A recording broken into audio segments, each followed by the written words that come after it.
Ok, alors maintenant que vous avez vu comment gérer les contacts, comment créer des tunnels de vente, on va voir les emails puisque évidemment, envoyer des emails, c'est un excellent moyen de monétiser votre business, de gagner de l'argent, de faire des ventes.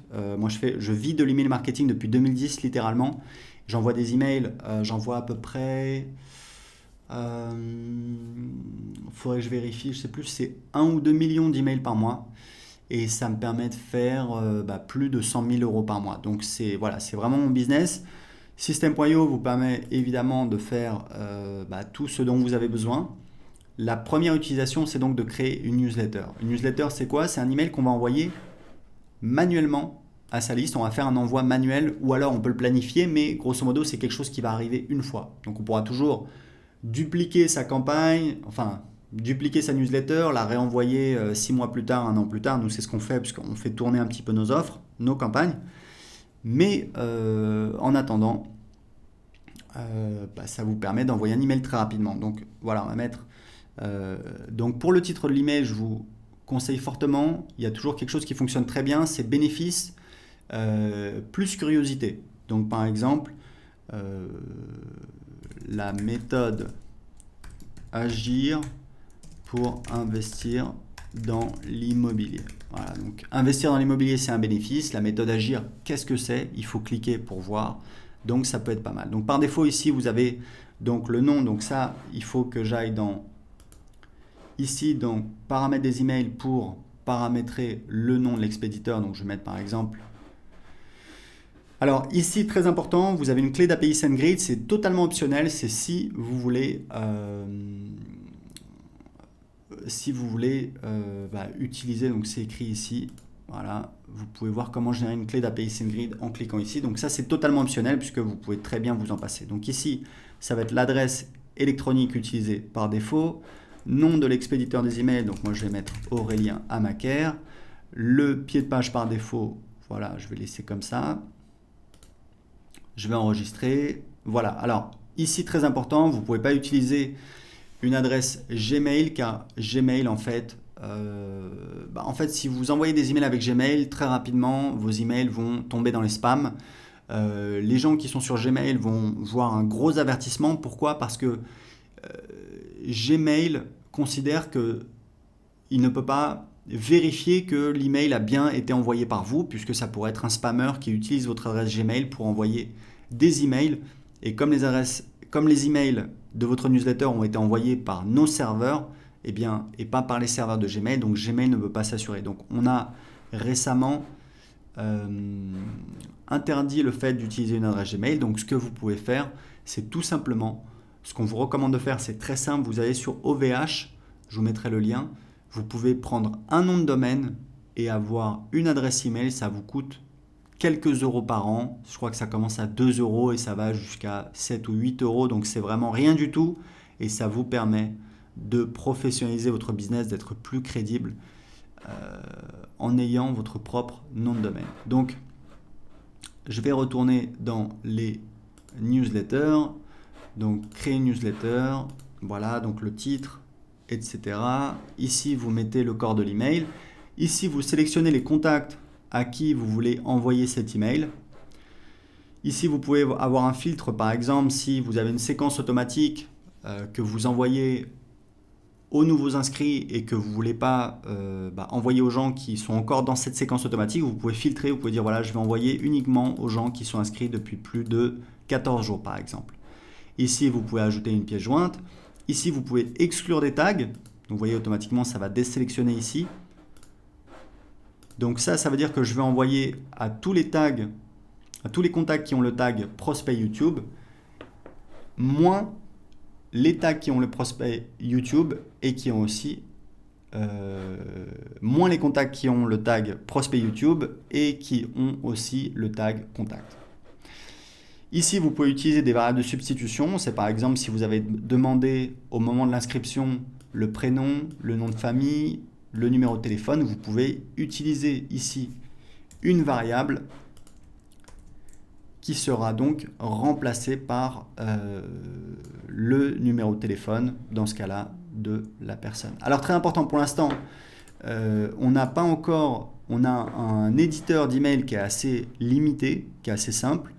Très important, plusieurs choses à dire là-dessus. Premièrement, on va bientôt ajouter un éditeur, ce sera peut-être le cas si vous voyez cette vidéo dans le futur, un éditeur plus avancé, avec plus de possibilités pour faire des emails plus graphiques. Mais deux choses importantes à savoir, c'est que premièrement, toutes les études montrent que les emails simples convertissent mieux. Pourquoi ? Parce que ça a moins l'air commercial, on a l'impression que c'est plutôt un copain qui nous écrit. Et deuxième chose, n'oubliez pas que moi je vis de l'email marketing depuis 2010. Tous mes emails, j'utilise, voilà, ça ne sert à rien d'avoir une belle présentation, etc. Je sais qu'il y a des gens qui y tiennent, c'est pour ça qu'on va le faire, mais juste pour vous dire que vous pouvez très bien commencer à vendre et vendre avec uniquement un éditeur très simple comme celui-là. Donc voilà, donc ça c'est pour les newsletters, vous enregistrez. Ici on va mettre le titre. Et ensuite on va pouvoir passer à l'étape suivante et on va pouvoir soit envoyer l'email tout de suite, soit planifier un moment, une heure dans le futur à laquelle on va vouloir faire partir l'email. Typiquement, moi je vous conseille, en tout cas je peux vous dire que ça dépend de votre cible. Si votre cible sont des professionnels, c'est une cible que je connais moins. Ma cible, ce sont pour les 2/3 des particuliers et pour 1/3 des toutes petites entreprises. Et je sais que ce qui fonctionne très très bien pour envoyer des emails, c'est les meilleurs jours, c'est donc mardi, mercredi, jeudi. Idéalement, j'envoie les emails tôt le matin, c'est-à-dire vers 7h30, 8h. Les emails et le dimanche soir, c'est très très bien aussi. Les moments les moins bons pour envoyer des emails, c'est donc le lundi. Le lundi matin, les gens retournent au boulot, ils sont motivés, ils ont des réunions, ils ont des tâches qui les attendent, donc ils sont moins disponibles. Le samedi, alors le vendredi soir évidemment tout le monde sort. Le samedi les gens ils font les courses, ils sortent, ils voient des amis, etc. Donc ils sont moins devant leur ordinateur. Le dimanche matin je pense que c'est pas mal et le dimanche soir c'est vraiment très très bien pour envoyer des emails. Donc voilà, donc moi c'est surtout mardi, mercredi, jeudi et dimanche. Ok ? Donc ça c'est des petits conseils pour envoyer des emails, des petits conseils très simples. Ici vous avez donc les campagnes et pour créer une campagne vous allez voir ça va être par exemple... Voilà, si vous voulez que quelqu'un qui s'inscrive à votre blog reçoive automatiquement des conseils, vous avez promis 7 conseils pour ta. Alors ici la description c'est pas très important, on l'utilise plus, vous pouvez mettre ce que vous voulez. Donc on a la confirmation, la campagne a été créée avec succès, donc on va cliquer sur, donc là on a la campagne, on va cliquer et là on voit les emails de la campagne. Donc on va créer la première étape, donc pareil ça va être un email. Ici, on va dire quel est le délai entre cet email et le précédent, placé après cet email, donc on va laisser comme ça. Et c'est ça qui nous permet tout simplement de réordonner les emails. Alors, je ne peux pas enregistrer parce que j'utilise une adresse Gmail, il faudrait que j'utilise une adresse avec un nom de domaine. J'en ai, mais pas sous la main. En tout cas, ici, vous allez voir vos emails que vous allez pouvoir créer.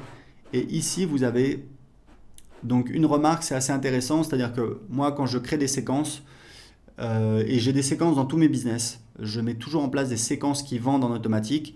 C'est des séquences qui durent en général 1 semaine à 2 semaines, parfois un petit peu plus. Mais en général, voilà, c'est 1 semaine à 2 semaines. Je vais envoyer des emails. Au début, ça va être plutôt ça va être des emails assez soft. On va envoyer du contenu, on va répondre à des objections, on va répondre à des questions fréquemment posées, on va envoyer des témoignages, on va peut-être ajouter des bonus.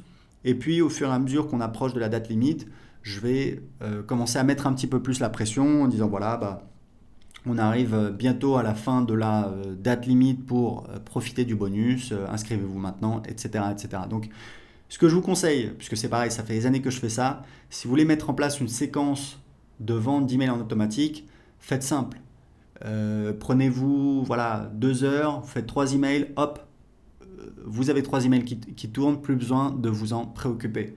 Vous pouvez faire 5 emails, 7 emails, 10 emails, c'est pas très important. Ce qui est important, c'est vraiment de ne pas essayer de faire parfait, d'avoir quelque chose qui est présent, d'avoir une petite séquence qui tourne et qui va travailler pour vous, puisque vous allez voir que vous allez voir le nombre de contacts à cette étape, vous allez voir le nombre de contacts qui sont en train d'avancer comme ça.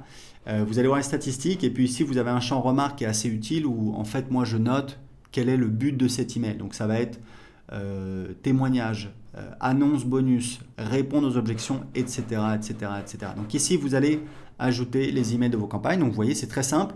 Vous pouvez soit envoyer des newsletters, donc c'est des envois manuels qui sont réalisés une fois, même si vous pouvez ensuite dupliquer vos newsletters pour les renvoyer peut-être 6 mois plus tard.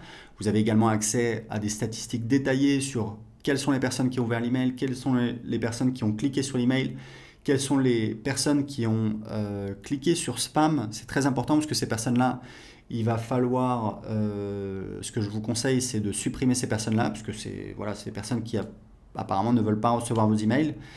Et que si vous avez trop de personnes qui cliquent, enfin qui notent votre email comme spam, ça va nuire à votre délivrabilité. Donc c'est très important pour vous d'essayer d'éviter ça.